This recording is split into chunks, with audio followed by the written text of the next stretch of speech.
আপনারে মনে করাতে হবে না যে সে একজন পালকিওয়ালা, আর আমরা আপনাদের বাড়ির কাজের লোকের স্ট্যাটাসেই পড়ি।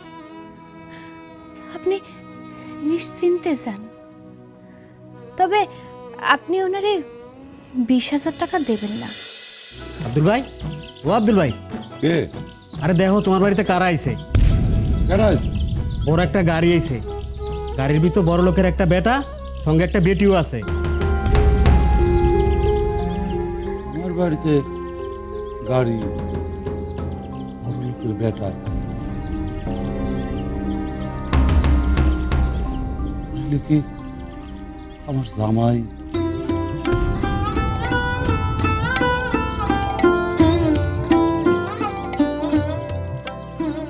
জামাই জামাই আছে, পালকি লাগে জামাই আছে, গরিবের বাড়িতে জামাই আছে। জামাই তুমি আইসো আমার বাড়িতে? কোথায় তোমার বসতি? এই গরিবের বাড়িতে কোথায় বসতি?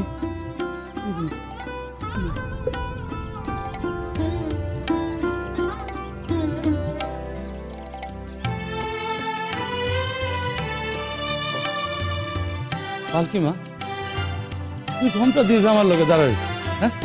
দেখি তোর কত সুন্দর লাগতেছে। ঘন্টাটা খোল। বাবা ম্যাডাম, আপনি? হ্যাঁ, তুমি কি ভেবেছো পালকি? তুমি কল্পনা করলে কিভাবে পালকির সাথে সোহেল এখানে আসবে? হোয়াটএভার, সোহেলের বিয়ে ঠিক হয়েছে।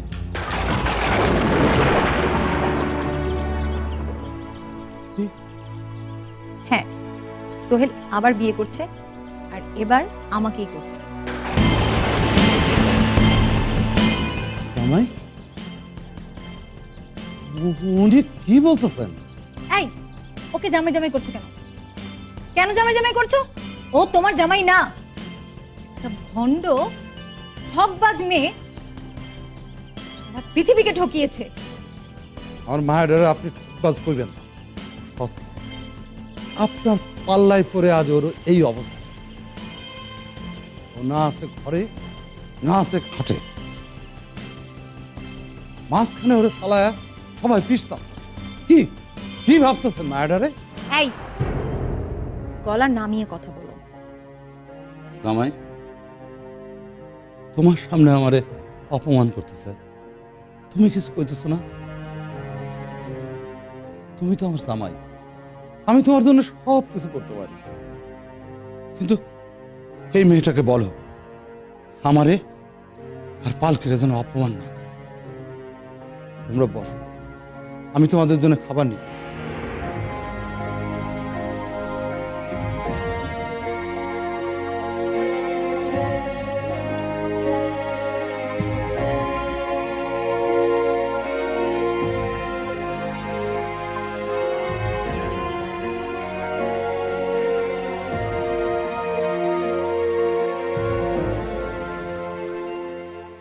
এই নাও বাবা, একটু মুড়ি আছে, আর আছে একটু তরকারি। গরিব মানুষ তো, আর কিছু না। নাও, খাও।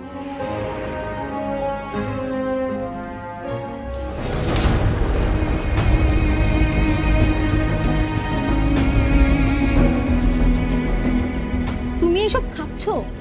তোমার কি মাথা খারাপ হয়ে গেছে? একটা অস্বাস্থ্যকর পরিবেশে মুড়ি তরকারি। কি হয়েছে তোমার? যেটা করতে এসেছো সেটা করো। তুমি কি করতে আইছো বাবা? তুমি কি সত্যি সত্যি এই মায়াডারে বিয়ে করতেছো? আমার আমার পালকি মারে তোমার ঘর থেকে তাড়ায় দেবা, ওকে ওকে তালাক দেবা। হ্যাঁ হ্যাঁ, তালাক দেবে। আমি সেটা জামাই বলো। জামাই, তুমি কি পালকিরে তালাক দেবা? বলো বলো।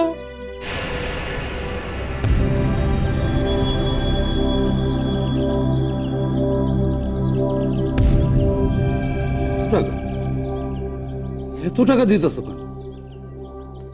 আসলে সাবা চাচ্ছে পালকিতে চড়েই ও বিয়ে করতে যাবে। তাহলে সত্যিই তুমি এই মেয়েটারে বিয়ে করতেছো? এখানে 20,000 টাকা বায়না দিয়ে গেলাম। 10,000 টাকা উপরি। আমি জানি তোমার পালকির ভাড়া 10,000 টাকা। গরিব মানুষ তো, তাই 10,000 টাকা উপরি দিয়ে গেলাম। তোমার মেয়েকে এখানে নিয়ে আসার ভাড়াও হয়ে যাবে। আর হ্যাঁ, আমার বিয়ের পর তোমার মেয়েকে যেন আর আমাদের বাড়িতে না দেখি। চলো সোহেল। দাঁড়ান, প্রথম কথা হইল আমার পালকির ভাড়া 10,000, উপরি আমি নিই না। দ্বিতীয় কথা হইল আমার জামাই বড় মুখ করে এই গরিব শ্বশুরের কাছে কিছু চাইছে, টাকা আমি নেই। কি করে? পয়সা নেই। আমি গরিব হইতে পারি, দিল আছে। আমিও দেখো তুমি কি করে, কেমন করে ওই মেয়েটার বিয়ে তোমার ধম্মেশ আমি কইয়া দিলাম। এই, ঠিক করে কথা বলো। Just mind your attitude. Sohel, Sohel. Saba please থাক না, অনেক তো বললে, এবার চলো। দাঁড়ান, টাকাটা নিয়ে যান। বললাম না বিনা পয়সায় করে দেবো।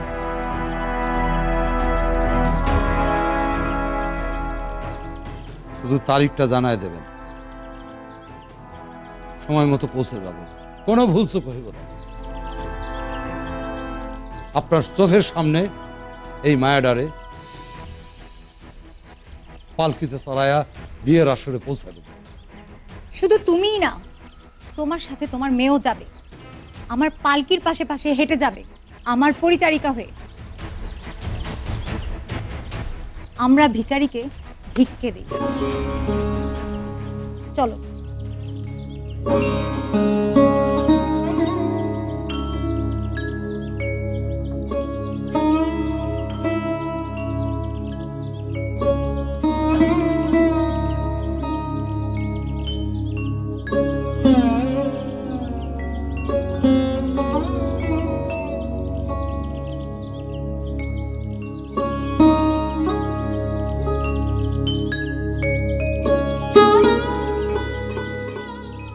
আমার পালকি মায়ের কপাল খুললো নাকি? ভাবছিলাম রাজরানী হয়েছি। মা, এ তোর কি অবস্থা, কি অবস্থা?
কাকে চাইছো? আমি আব্দুল, পালকির বাবা। তা জানি, কিন্তু কাকে চাইছেন আপনি? আমি একটু সাহেবের সঙ্গে দেখা করতে আসছি। সাহেব মানে? জি, পালকির শ্বশুর। What nonsense! শ্বশুর কিসের? বিয়েই তো হয়নি, শ্বশুর কি? আপনাদের মতো ঠক জটচরদেরকে না জানা আছে। আপনি এটা কি বলতেছেন? নিজের মেয়েকে ভিড়িয়ে দিয়েছেন, তার রূপ দেখিয়ে আরেকটা ছেলেকে ফাঁসিয়ে দিয়েছেন, আপনার মেয়ের আরেকটা বিয়ে থাকা সত্ত্বেও। কি বলছেন আপনি? আমার মেয়ের বিয়ে মানে হ্যাঁ, কাহিনী করে বেড়াচ্ছে এখানে। একটা বিয়ে করেছে, তারপরেও এটা হইতেই পারে না। আপনার কথা যদি সত্যি হয় তাহলে ওরে আমি মাইরা পদ্মা জলে ভাসায় দেব। থামুন, নাটক করবেন না। আপনি বেরিয়ে যান, বেরিয়ে যান বলছি। কিন্তু আমার মেয়ের আর কার সাথে বিয়ে হয়েছে এইসব কথা কি বলতেছেন আপনি? সেটা বলার ইচ্ছে আপনাকে আমার নেই। আপনি বেরিয়ে যান, বেরিয়ে যান বলছি। আমার কথা শুনেন, সোহেল সাহেব আমার বাড়িতে গেছিল পালকির বায়না করতে, তাই ওই পালকির বিষয়ে আমি কথা বলতে আসছি। আপনি না বেরোলে আমি সিকিউরিটি ডেকে আপনাকে বের করে দেব। Security, security! জি ম্যাম সাহেব। এই লোকটাকে এক্ষুনি বাড়ি থেকে বের করে দাও। নিয়ে যাও, আসেন। নিয়ে যাও বলছি। আসেন। আপনি চলে আসেন। যান, আপনার কথা আসেন। পরে শুনবো না আমি।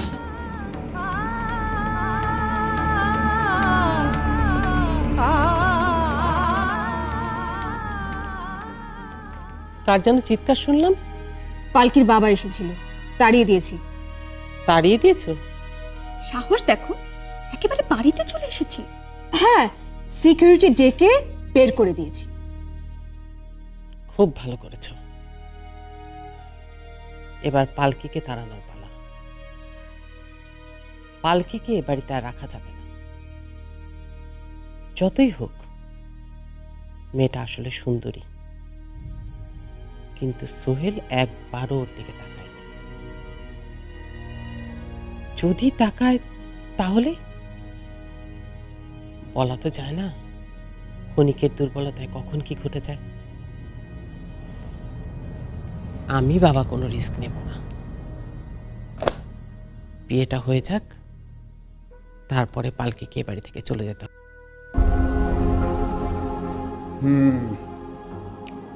ওকে জেন্টলম্যান, আপনারা পয়েন্টসগুলো সব নোট করে নিন। আমরা আগামী সপ্তাহে সাইট ভিজিটে যাব। ওকে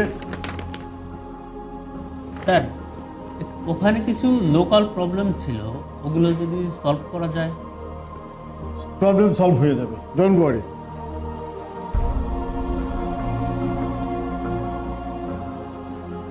ওদের তো একটাই দাবি, কর্মসংস্থান। দেখো, ওখানে যদি আমরা একটা বড় ফ্যাক্টরি করতে পারি তাহলে তো ওদের চাকরি হয়ে যাবে। So problem will be automatically solve. So okay gentleman, আজকে আমরা আলোচনা এখানেই শেষ করি। না না, এখানে আলোচনা শেষ করলে হবে না সাদি ভাই। আপনি তো আসল কথাটাই চেপে যাচ্ছেন।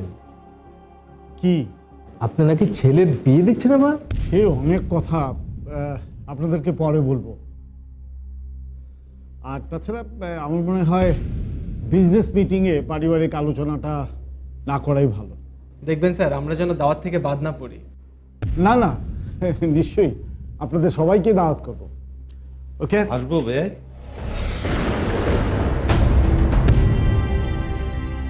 বেয়াই? এই লোকটা আপনাকে বেয়াই বলে ডাকছে? এ তো অফিস বেরো থেকে খারাপ অবস্থা। বেআই, একে তো গ্রামের চাষি বলে মনে হচ্ছে।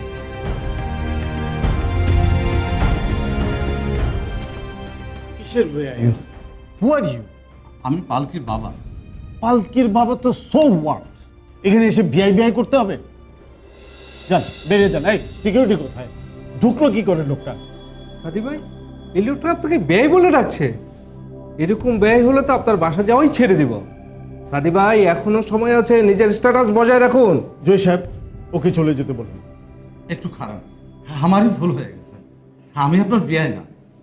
আপনি এত বড় লোক, বড় লোকরা কখনো গরিবদের বিয়ে হতে পারে না। ভুল হয়ে গেছে সাহেব, ভুল হয়ে গেছে। আপনাদের এত দামি দামি আসবাব, দামি দামি পোশাক আশাক, মেঝেটাও এত দামি। হ্যাঁ, এই দেখেন কেমন মেঝেটা নোংরা করে দিলাম। হ্যাঁ, মুছা দিচ্ছি, মুছা দিচ্ছি। আপনি জানতো? প্লিজ জয় সাহেব, ওকে বের করে দেন এখান থেকে। আমার গামছাটাও বোধ হয় নোংরা না? এই মেঝেটার চাইতো ভুল হয়ে গেছে, ক্ষমা করে প্লিজ। সাদি ভাই, ওটা একটা সাধারণ লোক, এটা পালকিওয়ালা। আমার ছেলের বিয়ে, তাই হয়তো বা পালকির বায়না নিতে এসেছিল।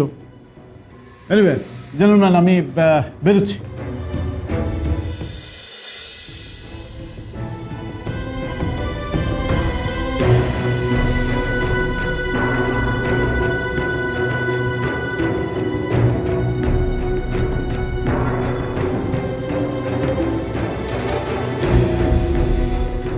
মেঝেটাও এত দামি।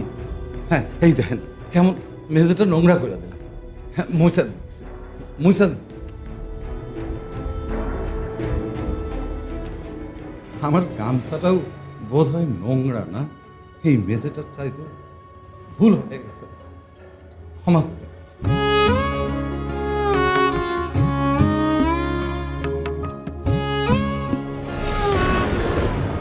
আবার কি হলো? এখানে কেন এসছো? ওখানে তো মান সম্মান সব ধুলোয় মিশিয়ে দিয়ে আবার এখানে এসেছো? বুঝি নাই সাহেব, বুঝি নাই। পোশাক পাল্টায় গেলে মান সম্মানের মানেটাও যে পাল্টে যায়, বুঝি নাই, বুঝি নাই সাহেব। এই শোনো, তোমার এত বড় স্পর্ধা কি করে হয় যে আমার বাড়ির দরজার সামনে দাঁড়িয়ে তুমি আমাকে উপদেশ দিচ্ছ? উপদেশ না সাহেব, উপদেশ না, শুধু এইগুলা দিতে আসছি। কি? 20,000 টাকা। এত টাকা? আমার জামাই দিছিল, আপনার ছেলে। কিসের জামাই? কিসের জামাই তোমার? আমার ছেলে তোমার জামাই না। ঢাকা শহরে সবাই জানে পালকির স্বামী সোহেল সাহেব। ও হিসেবে উনি আমার জামাই। উনি এই 20,000 টাকা দিয়েছিল পালকির বায়নার জন্য। ওনাকে বলবেন জামাইয়ের কাছে টাকাটা নেই কেন,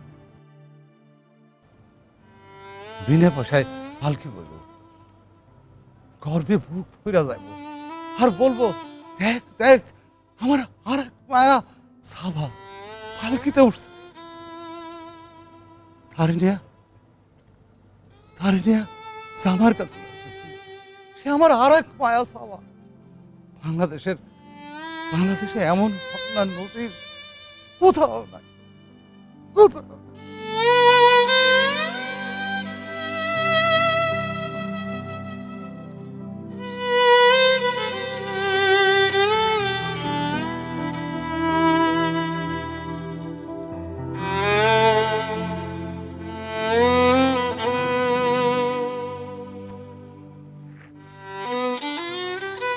I'm sorry. I'm really sorry. আমার কিছুই করার নেই। আমরা দুজন দুজনের জায়গা থেকেই ঠিক, শুধু দৃষ্টিভঙ্গিটা আলাদা। তুমি যেটাকে দেখছো 9, আমি দেখছি 6, আর আমি যেটাকে দেখছি তোর 9, তুমি দেখছো 6। আমরা রং পাল্টাই না, কখনো পাল্টাবও না। জীবনের শেষ নিঃশ্বাস পর্যন্ত আমি সোহেল সাহেবরেই আমার স্বামী বলে মানব। ওনার জন্য আমি অপেক্ষা করব। আর যেদিন বুঝবো আমি ওনারে আর পাবো না, সেই দিন আমার লাশ এই বাড়ির ড্রয়িং রুমে পড়ে থাকবে।